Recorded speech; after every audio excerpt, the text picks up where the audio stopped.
Hey Quilter und Stoffsüchtige! Seid ihr vielleicht gerade auf der Suche nach einem schnellen Last-Minute-Geschenk, das sich in unter einer Stunde nähen lässt? Dann habe ich was für euch.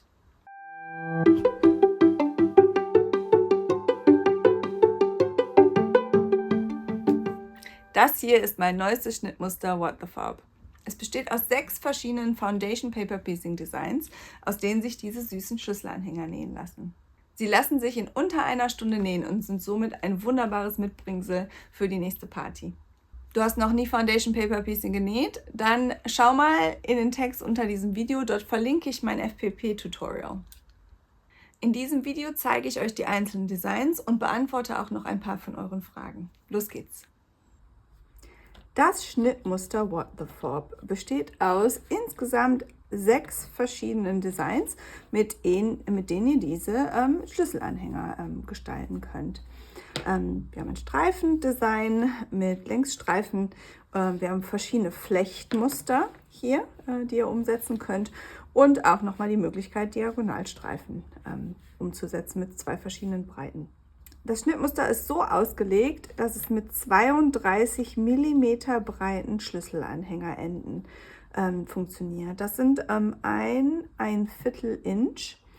Oft werden die in Deutschland als 30 mm breit verkauft. Im Endeffekt, wenn ihr dann das Ganze aber einmal misst, von hier nach hier, sind selbst die mit 30 mm breit verkauft werden, in den allermeisten Fällen 32 mm breit. Die Schlüsselanhänger werden mit der Foundation Paper Piecing Methode genäht, kurz FPP. Wenn ihr das noch nie gemacht habt, schaut mal in meinen älteren Videos vorbei. Dort gibt es ein Tutorial, wo ich das Schritt für Schritt erkläre. In der Anleitung ist aber auch eine bebilderte Anleitung mit enthalten und zeigt euch explizit für dieses Projekt, wie man Schritt für Schritt FPP umsetzt. FPP ist definitiv Anfänger geeignet, auch wenn diese Ergebnisse sehr akkurat sind und man wirklich sehr, sehr gerade Linien, gut genaue Abstände und so weiter hinkriegt, ist es überhaupt nicht schwer, eben genau wegen dieser FPP-Technik. Das ist einer der Gründe, warum ich sie so sehr liebe. Neben einer bebilderten Anleitung sind im Schnittmuster auch die Ausdruckvorlagen enthalten, die ihr euch natürlich so oft wie ihr möchtet ausdrucken könnt für die einzelnen Designs. Das sind dann die entsprechenden FPP-Vorlagen. Ich mag What the Fob ganz besonders mit Unis. Durch die kleinen Felder kommen bei Unis die einzelnen Linien und die Musterung wunderbar zur Geltung. Aber es ist auch ein ganz tolles Projekt, um Stoffreste aus anderen Nähprojekten einfach nochmal zu verwerten. Man hat ja doch oft kleinere Reste liegen und die kann man dann auch ganz wunderbar mit diesem Projekt verbraten. Hier, das sind alles Reste das waren alles Reste, die in Stapeln noch auf meinem Nähtisch gelegen haben und dann habe ich die einfach nochmal zu Schlüsselanhängern verarbeitet, bevor sie im Müll oder in der Restekiste gelandet sind. Die Schlüsselanhänger sind auch eine wunderbare Gelegenheit, um euren Label zu benutzen. Ganz viele Label passen wunderbar hier als kleines Highlight noch mit ans Ende. Ihr müsst nur darauf achten, dass das Label nicht breiter als ca. 3 cm ist. Ich habe ja schon erwähnt, es ist ein ganz wunderbares Anfängerprojekt und lässt sich wirklich sehr schnell nähen. Das einzige Muster, was ein bisschen länger braucht, ist dieses hier einfach, weil es so viele Felder sind. Aber gerade diese hier, diese Muster mit den Diagonalen, die lassen sich definitiv in unter einer Stunde nähen. Das heißt, es ist ein schönes, schnelles Geschenk. Ein paar Fragen wollte ich auch noch beantworten. Wie gesagt, es ist ein wirklich sehr unkompliziertes Schnittmuster. Trotzdem sind ein paar Fragen bei mir angekommen. Zum einen, Frage Nummer 1 war, ich habe nur ein Rohling, der 25 mm breit ist. Und nun, kann ich damit What the Fob nähen?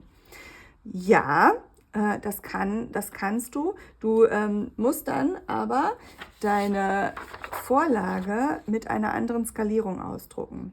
Bei dem 32 mm breiten Rohling musst du mit einer 100% Skalierung ausdrucken. Ist dein Rohling aber nur 25 mm breit, dann druckst du die Vorlage mit einer 80% Skalierung aus. Dann funktioniert das und die Breite passt genau. Das einzige Problem ist, dass dein Schlüsselanhänger dann auch kürzer wird. Ja? Wenn dich das stört, dann gibt es auch dafür noch eine Lösung. Und zwar druckst du dann einfach dein Schnittmuster bzw. deine Vorlage zweimal aus, schneidest beide aus und legst sie dann so übereinander, dass sich das Muster fortsetzt. Das kann man jetzt hier leider schlecht sehen. Also das ist natürlich abgeschnitten, ja. Wenn ich das jetzt ausgeschnitten habe, dann kann ich das hier aneinander legen, bis sich das ganz genau trifft und so meine Vorlage verlängern. Vielleicht, wenn ich das mit einer 80er Skalierung ausdrucke, dann ist es dann letztendlich vielleicht so lang. Das ist ein bisschen arg lang. Das heißt, hier schneidest du deine Vorlage einfach dann nochmal ab, beziehungsweise zeichnest dir erstmal eine Linie ein, gehst nach dem FPP-Prinzip vor, aber nur bis zu dieser Linie. Und dann verarbeitest du das Ganze genauso, wie das Schnittmuster sagt. Die Bügeleinlage, die Angaben für die Bügeleinlage musst du dann auch noch anpassen. Und zwar ist die dann auch nur 80% der Originalbreite. Die wird dann entsprechend kleiner zugeschnitten. Grundsätzlich lassen sich für What the Fob alle Patchwork-Stoffe verwenden, die ihr auch sonst so für eure Quilts benutzt. Ein bisschen schwierig wird es bei sehr dicken Stoffen. Also ich würde nicht unbedingt ein Canvas oder auch ein Essex Linnen hier benutzen. Dann wird es schon sehr, sehr dick. Es ist schon schön, wenn der Schlüsselanhänger selbst doch auch recht griffig ist, aber der Verschluss hält unter Umständen dann nicht ganz so gut. Wenn ihr eher dicke Stoffe benutzt, dann haltet euch definitiv an die Vorgabe, nur eine schmale Bügeleinlage in der Mitte eures FPP-Stücks zu positionieren. Arbeitet ihr aber mit sehr dünnen Stoffen, wie zum Beispiel hier habe ich mit Liberty Tana Lawn gearbeitet. Liberty hat ja diese sehr, sehr feinen Stoffe, die sind sehr leicht. Wenn ihr das auch macht, das geht, dann solltet ihr aber großflächig arbeiten. Das heißt, eure Bügeleinlage sollte die komplette Rückseite bedecken eures fertigen FPP-Stücks. Und dann arbeitet ihr einfach genauso weiter, wie es in der Anleitung steht. Wer What the Fob noch nicht kennt, der findet die Anleitung zu diesem Schnittmuster unter dem Video. Auch die Videoanleitung für Foundation Paper Piecing werde ich euch unter dem Video verlinken. Ja, und damit wünsche ich euch jetzt ganz viel Spaß mit euren bunten Last-Minute-Geschenke-Schlüsselanhängern.